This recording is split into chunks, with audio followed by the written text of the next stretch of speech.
Hello then viewers, and welcome back to another episode of the Football Manager 22 save with Arsenal. My name's Wayne. Welcome back into Wayne's World. I hope I find you safe. I hope I find you doing very well. Now in today's episode, we'll be playing our first leg in the Champions League quarterfinal stage, and we're going up against Manchester City at home. They've been a bit of a bogey side for us this season. While we've done alright against them in the league, didn't do so well against them in the Carabao Cup. They knocked us out at the semi-final stage. We want to exact a little bit of revenge, and hopefully we can do that during this episode. If you are enjoying the series, feel free to hit that subscribe button down below. We are at 76 subscribers on the channel, so thank you so much for the support on the series so far, support on the channel. But if you are new around here, the target is to hit 100 subscribers, hopefully by the middle of this year. So fingers crossed we'll be able to do that. And also feel free to hit a like on this video as well. Obviously the way that YouTube works, the more likes, the more comments, pushes the video out there more to more potential viewers. So if you are enjoying the content, feel free to smash that like button as well. It would really help me out. Before we bring up today's video against Manchester City, let's get you caught up on what happened last time out if you didn't catch up on the last episode. And we've also played a fixture on since then as well. Let's get into it.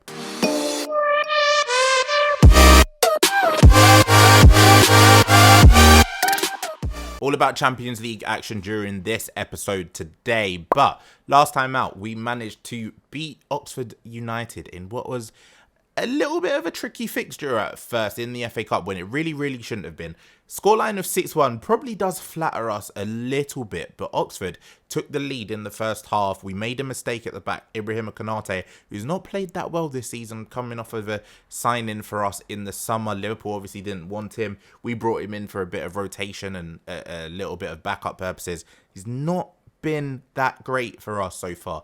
Made a mistake, allowed Oxford through to go 1-0 up, but we coasted and managed to beat them 6-1 in the end. As I said, it was a little bit flattering. Oxford definitely deserved to score one or two more.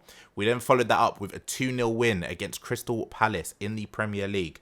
Goals from our dynamic duo up front, Lautaro Martinez and Dominic Calvert-Lewin, taking both of their tallies up to 23 for the season. And how that leaves us in the Premier League at the minute is still in second place, just by goal difference, and that's virtue of goals scored, unfortunately. Look how tight it is at the top. Liverpool 76 points, Arsenal 76 points. They've scored 2 more goals than us, but we've conceded 1 less goal than them. In fact, we've got the best defence in the Premier League, something that we can be proud of. Last year, Aaron Ramsdale actually broke the record for the most clean sheets. He's not going to do that this year. We have conceded considerably more sort of in individual games, but we still have the best defence in the league. We now need to start scoring more in these league games if we want to sort of climb back that deficit against Liverpool, because I still want the Premier League.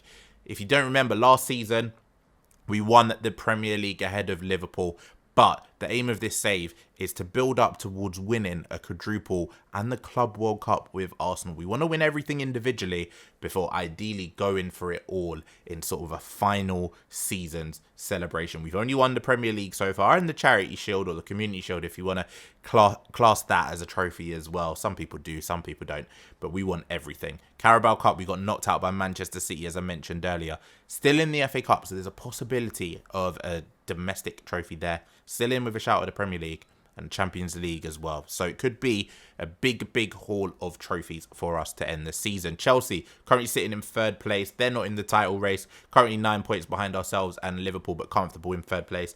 And in 4th place, it's going down to the wire, it seems, between the two Manchester clubs. Manchester United with the advantage at the minute, a point ahead of Manchester City.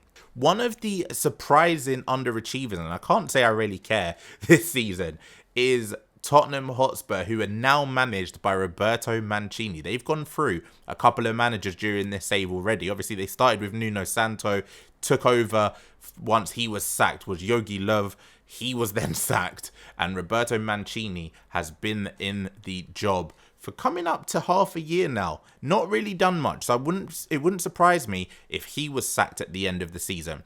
The key thing here, though, is that Tottenham Hotspur has a chance to do us a favour. They play against Liverpool in a massive fixture. If they want to do us a favour, if they want to do us a solid, we'd really appreciate it. We'd send them a Premier League medal, you know.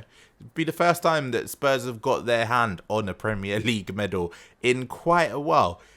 they can take points off Liverpool, I'll be eternally grateful. But enough of the Premier League talk for today. It's all about the Champions League action. Let's bring you the lineup that we'll be facing off against Manchester City starting with. Now, in the past, this season, you might have noticed that we've used the Champions League as a little bit of a rotation option, especially in the group stage where we were quite solid throughout, the likes of Martinelli, Aubameyang getting goals. This time, though, we are going full strength and we want to get this lead in the first leg and take it to the Etihad with hopefully a one least goal advantage, if not more. So in the defence, Aaron Ramsdale starts in goal. Another sensational season for him. His development's been fantastic. Tomiyasu at right back. Gabriel, Ben White, the centre-back partnership. And Kieran Tierney, back from injury, slots in at that left-back position. The two deepest midfielders, Nkunku and Szoboszlai, struck up a really good partnership. Szoboszlai has been brilliant at making those third-man runs from midfield and being an extra in our attacking dimension. He's scored quite a few goals as well. He's currently into double figures with 11 for the season, behind just our strikers and Aubameyang, who has scored 14 himself. Our other two strikers at 22 apiece. And Ødegaard is the advanced playmaker. He's been fantastic with the assists once again. Bukayo Saka on that right-hand side. Kingsley Coman's unfortunately got an injury. He won't be back until after this quarter-final has been completed. And then up front, we've got Dominic Calvert-Lewin and Lautaro Martinez, the two gunmen for the Gunners. Let's see how these guys do up against Manchester City. Now, one thing I want to look at is we've played Manchester City now a couple of times. Once in the league, they played a back five, which was really interesting. And we managed to get at them quite well with our sort of front three. And then when we played against them in the Carabao Cup, the reason I think they beat us was they went sort of ultra attacking and they had a 4-4-2, but it was basically 6 attackers. Let's see how they've lined up for this one. They've gone back to that 4-4-2, and yeah, it's the 6 attackers. Isak Felix, Vinicius Sterling, Bernardo Silva and Phil Foden. A 4-4-2 with not a single defensive-minded midfielder in it. We'll have opportunities to get at them sort of defensively, and I'm hoping that we can create chances and go to the Etihad with the lead. First highlight of the game then, 5 minutes in, and it's a throw-in from Kieran Tierney. Finds Martin Ødegaard, and whenever Martin Ødegaard's at the ball at his feet, I really have no problems with him whatsoever. He's a fantastic player. We're still fending off interest from PSG for him. I'm hoping he's here for the long haul. Good build-up play. Didn't really come to anything, but Ødegaard gets a ball in. Dominic Calvert-Lewin's there for the header. We've got a bit lucky there. Pedro Porro with some poor defensive actions there for Manchester City. Couldn't really do anything to close down the second cross, but it's Arsenal 1, Manchester City 0. Kieran Tierney gets at Raheem Sterling down this left-hand side, pulls it across to Ødegaard. Pedro Porro don't really know what he's doing there. Trying to tackle, trying to clear it, makes a mess of it. Ødegaard then clips it to the near post, and Dominic Calvert-Lewin, with his heading ability, second to none in England, 1-0 to Arsenal. Sailing so far from the boys, and we've got another chance to get on the scoreboard here. Tomiyasu finds Kieran Tierney, who's very central for some reason. Have to watch out for that. Hopefully we don't get caught on the counter, especially with Raheem Sterling's pace. But the build-up has found Ødegaard on this left-hand side. Can he pull it back? Yes, he can. Finds Tierney, who's fouled. No, Szoboszlai has to score. He does. Took his time. We was just hyping him up before the game, and Szoboszlai scores his 12th goal of the season. He's been a fantastic purchase, and he's been really, really key to how we want to play through the midfield. I thought there was a penalty there. Phil Foden fouling Kieran Tierney, but Dominic Calvert-Lewin with the composure to turn, swivel in the box, lay it off to Szoboszlai, who places it into the bottom corner. We're going to praise the boys. It's 2-0, and it's easy street at the moment for us. Actually, we're going to go straight into another highlight, and Lautaro Martinez picks up the throw from Tomiyasu, finds Bukayo Saka, who's been great on this right-hand side, gets a ball in. Dominic Calvert-Lewin's there. It's potentially 3-0. Was he offside? They're checking VAR. It looked perfectly fine to me. This has been a fantastic 15 minutes. Can we go 3-0 up here? This should stand, surely. Goal awarded. Dominic Calvert-Lewin has his second of the game.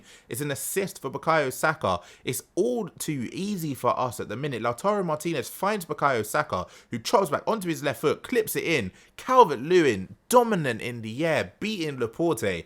And it is 3-0 to Arsenal. They're looking for the offside again. It was nowhere near. Why are they checking that? It's 3-0. We are on easy street at the moment. We're going to praise the boys again. Let's not bottle this one. things have sort of settled down now as we head towards half-time. It's still 3-0 to Arsenal. Manchester City have not been very good on the attack whatsoever, but they've still got the quality to cause us some trouble. We get into half-time 3-0 up. They've been dominant on possession. We've been dominant on the scoreboard. That's all that matters. It's been absolutely brilliant from us in that first half. We don't really need to change anything just yet, but we need to keep in the back of our minds an important Premier League fixture this weekend, and we need to score goals in that. So we might look to make changes soon, but 3-0, we should be coasting now through to the semi-final stage of the Champions League. First highlight of the second half, and it's 64 minutes played. Do Manchester City have a chance here? Potentially, and they're building up. João Felix finds Raheem Sterling on that right-hand side. I'd love to make it 4, and we could just send out the reserves and the backup guys for that second leg, in fact, at the Etihad. And Bernardo Silva finds Alexander Isak through to João Felix, player that we've been interested in before. He's one-on-one, and he's completely missed the goal. That should have been a goal. That should have been 3-1. We're going to praise the boys again. We are going to make some changes now that it is the 66th minute. And it looks as though Manchester City have probably gone a little bit more attacking. And Emile Smith-Rowe is going to come on for Ødegaard, who is shattered. Kieran Tierney, just back from injury, we're going to take off for Ainsley Maitland-Niles. And then Kanu, who is on a yellow card, we are going to take off for Sambi Lokonga. Get some fresh legs in the midfield. Get some fresh legs in defence as well, because I can imagine they're attackers, they're wide players. They brought on Jack Grealish as well. That's probably where a lot of their danger is now going to be coming. Corner to Arsenal is a buzz. I can whip one in. Look for Lokonga. Ederson does well to come and claim it. Will Manchester City bring an attack from this, though? Will be able to defend it. I'd love a clean sheet, but I'm not silly to think that it will be easy against the quality of their attackers, as we've won the ball in the air. Ben White dominant. Lautaro finds Dominic Calvert-Lewin, who's on a hat-trick. 1v1. Oh, he's missed. Is that just gone over? I thought that was going to be his hat-trick there. It could have been a third in the second half. We're going to praise the boys again. We're going to start wasting time soon as well. What's happened there? Lautaro Martinez injured. A foot injury. And we have no more subs left. We're going to have to play out the rest of this game with 10 men. But the more important thing is just how injured is Lautaro Martinez. We're going to start wasting time. Play a lot more narrow. We're not going to run at defence. We're just going to now be a little bit more cautious. In fact, we are going to drop it down from balanced to defensive just to see out this victory. We don't want any silly mistakes. 5 minutes to go plus stoppage time. The shine of this 3-0 win has kind of been knocked a little bit when you think about that Lautaro Martinez injury. That's a bit of a concern. We're into stoppage time. No goals for Manchester City. We're going to praise the boys again because they deserve it towards the end of the game. 1 minute left, 20 seconds left.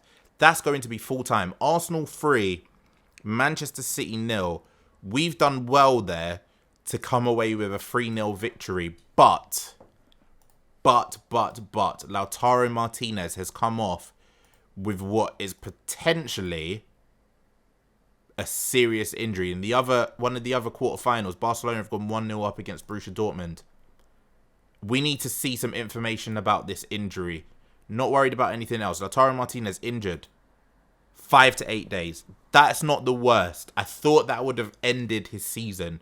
But when you look at our calendar of fixtures, we've got Leicester at the weekend. He'll miss that.